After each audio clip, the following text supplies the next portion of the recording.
Donald Trump का पूरी कुवत नाल ईरान ते हमले जारी रखने का ऐलान। अमरीकी सदर ने राउंड टेबल कॉन्फ्रेंस नाल खिताब विच आखिया, असीं हमले न करदे ते ईरान दे कोल छेती एटम बम हुंदा। ईरान में जिहड़ा भी रहनुमा बनना चाहुंदा है, इसका अंजाम मौत उत्ते होवेगा। साबिक सदर ओबामा दी ईरान नाल एटमी डील बहुत खराब सी। ईरान दे मिसाइल लॉन्चर्स का सफाया किया जा रहा है। असीं ईरान में 47 साल तो जारी कतलेआम नूं रोकिया।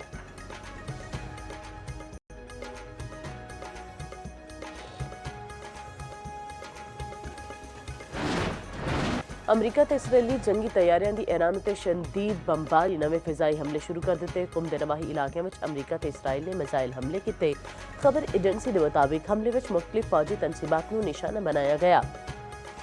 इसराइली मीडिया ने दावा किया कि ईरान के बैलिस्टिक मिसाइल निजाम के अहदाफ नूं नाकारा बना दिता गया। मिसाइल लॉन्चर्स नूं भी निशाना बनाया गया। ईरान में शहादतां दी मजमूई तादाद 1045 हो गई।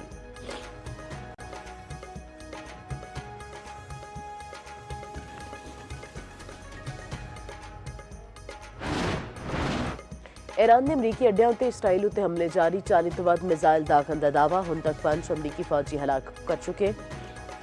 अली लारीजानी का दावा। सऊदी अरब के शहर अल खराज उत्ते 3 क्रूज मिसाइलां नाल हमला। तर्जमान सऊदी वजारत दिफा के मुताबिक 3 मिसाइलां नूं फिजा विच ही तबाह कर दिता गया। बरवक्त कार्रवाई नाल कोई जानी नुकसान नहीं होया। अरब मीडिया के मुताबिक सऊदी वज़ीर ख़ारजा दा अमरीकी हममनसब मार्को रूबियो नाल टेलीफोनिक राबता खिते दी सूरत हाल ते ईरानी हमलियां उत्ते तबादला ख्याल किया गया।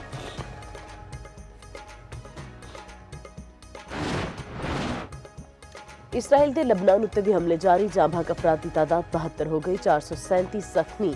वजीर समाजी उमूर के मुताबिक सरकारी पनाहगाहों में मुंतकिल बेघर अफराद की तादाद 83,847 हो गई।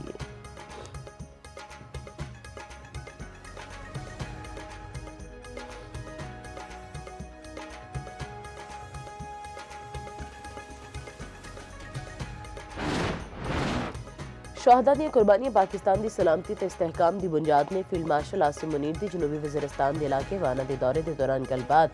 ISPR के मुताबिक फील्ड मार्शल की अगले मोर्चों ते तैनात अफसरान ते जवानों नाल मुलाकात। मगरबी सरहद उत्ते सिक्योरिटी सूरत हाल ते ऑपरेशन तैयारियां दा जायजा लिता। फील्ड मार्शल ने ऑपरेशन गज़ब बिल हक तो मुतल्लिक ब्रीफिंग दी गई। फील्ड मार्शल दा शहादा नूं खराज अकीदत यादगार शहादा उत्ते फुल भी रखे।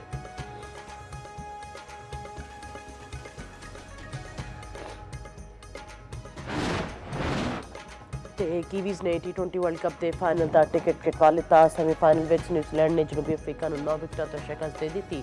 फन एलन ने 33 गेंदों पर नाकाबिले शिकस्त सेंचुरी बनाई। T20 वर्ल्ड कप की तारीख की तेज तरीन सेंचुरी बना दी।